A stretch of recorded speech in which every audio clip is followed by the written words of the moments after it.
২ বছর ফেসবুকে প্রেম করার পর জোর করে ঠিকানা বের করে দেখা করতে গিয়ে শুনি এই আইডির মেয়ে ৩ বছর আগেই মারা গিয়েছে।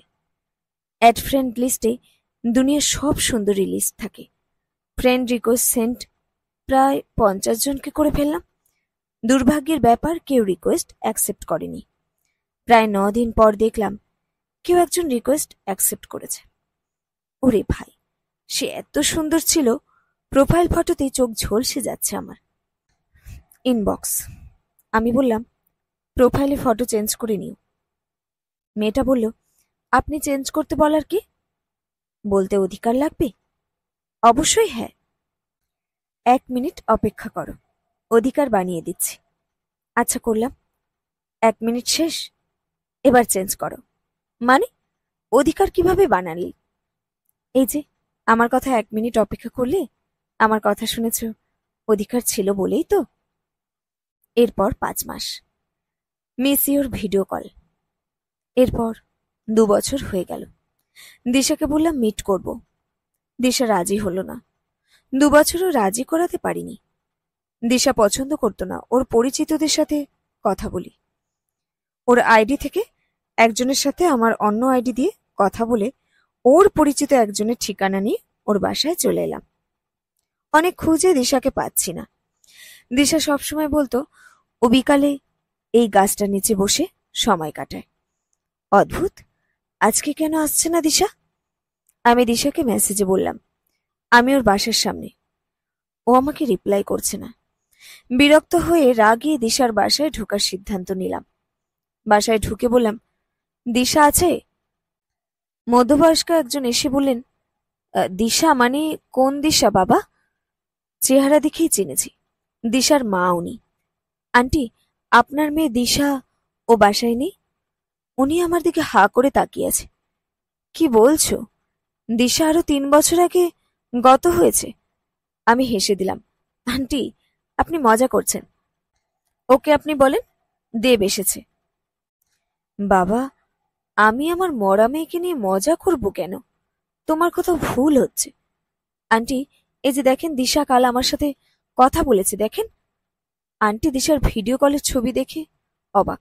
হ্যাঁ, এটা তো দিশা। আন্টি ফ্যামিলির সবাইকে ডাকাডাকি করে হাজির করলো। আমি সব কিছু খুলে বললাম।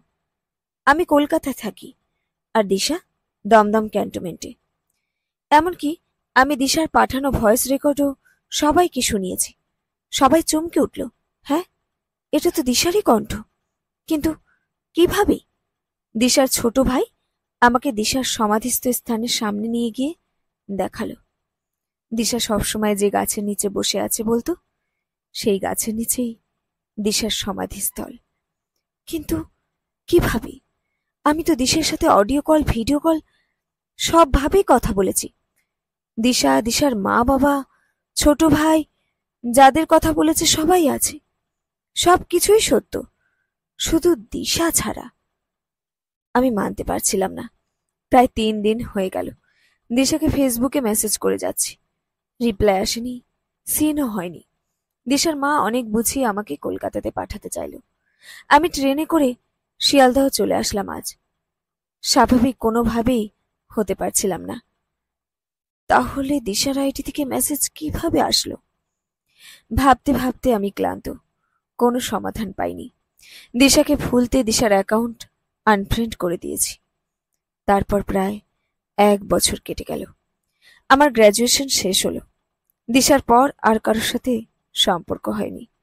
সবকিছু ঠিকঠাক থাকলে ভাবলাম অস্ট্রেলিয়া থেকে হায়ার এডুকেশন শেষ করে দেশে এসে বিয়ে করব। চলে এলাম অস্ট্রেলিয়ায়। পড়ায় মনোযোগ দিয়েছি।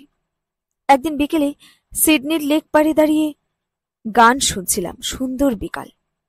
একজন মধ্যবয়স্ক মহিলার কণ্ঠ, দিশা ওইদিকে যাস না, এদিকে আয়।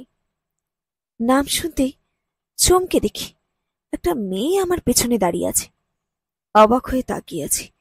মেয়েটা তো আমার দিশার মতো দেখতে, যার সাথে ফেসবুকে কথা হতো। ভিডিও কলে সে একই হাসি। আমাকে একটু সাইড দেবেন, ছবি তুলব। ওর কণ্ঠটা একই, কিন্তু কিভাবে? আবার সবকিছু উলট পালট লাগছে। এরপর মেয়েটার ব্যাপারে সব জানলাম। অনেক কষ্টে পরিচয় কথা। আমার পূর্বের কোনো কথা দিশাকে বলিনি।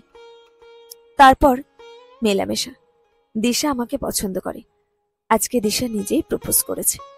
দিশার কাছে ফেসবুক আইডি চেয়েছি অনেকবার। ও বলেছে বাস্তবে পুরানো দিনের মতো প্রেম করবে। চিঠি, দেখা করা, এসব তাই আর জোর করিনি। অনেক ঝড় ঝামেলা শেষে দিশার আমার বিয়ে ঠিক হলো। বিয়েটাও করে ফেললাম। আমাদের অনেক ভালো সম্পর্ক। দুইজন অনেক সুখে আছি। রাতে বাসায় ফিরেই দিশার কোলে শুয়ে পড়লাম। দিশা ফেসবুক চালাচ্ছিল। আমাকে বলল, দেব, তোমাকে ফ্রেন্ড রিকোয়েস্ট দিয়েছি, অ্যাকসেপ্ট করো। আরে, আমার বউ আমাকে ফ্রেন্ড রিকোয়েস্ট দিয়েছে? তাড়াতাড়ি আমি আমার ফোন থেকে ফেসবুক লগ ইন করতেই আমার চোখ উল্টে যাওয়ার অবস্থা।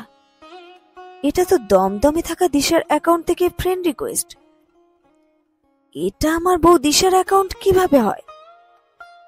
যে প্রোফাইল ফটো দেখে ফেসবুকে প্রেম হয়েছিল, দিশার সাথে একই প্রোফাইল ফটো আমার বউয়ের ফেসবুক প্রোফাইলে। ভয়ে ভয়ে অ্যাকসেপ্ট করলাম। এবার আর আমি কিছু ভাবতে পারছি না। থরথরে শরীর কাঁপছে। আমার প্রাক্তন দিশা আর আমার বউ দিশার ইনবক্স একটাই। 1 বছর 6 মাস পর সেই একই ইনবক্স থেকে নতুন করে আমার বউ হ্যালো লিখে পাঠিয়েছে।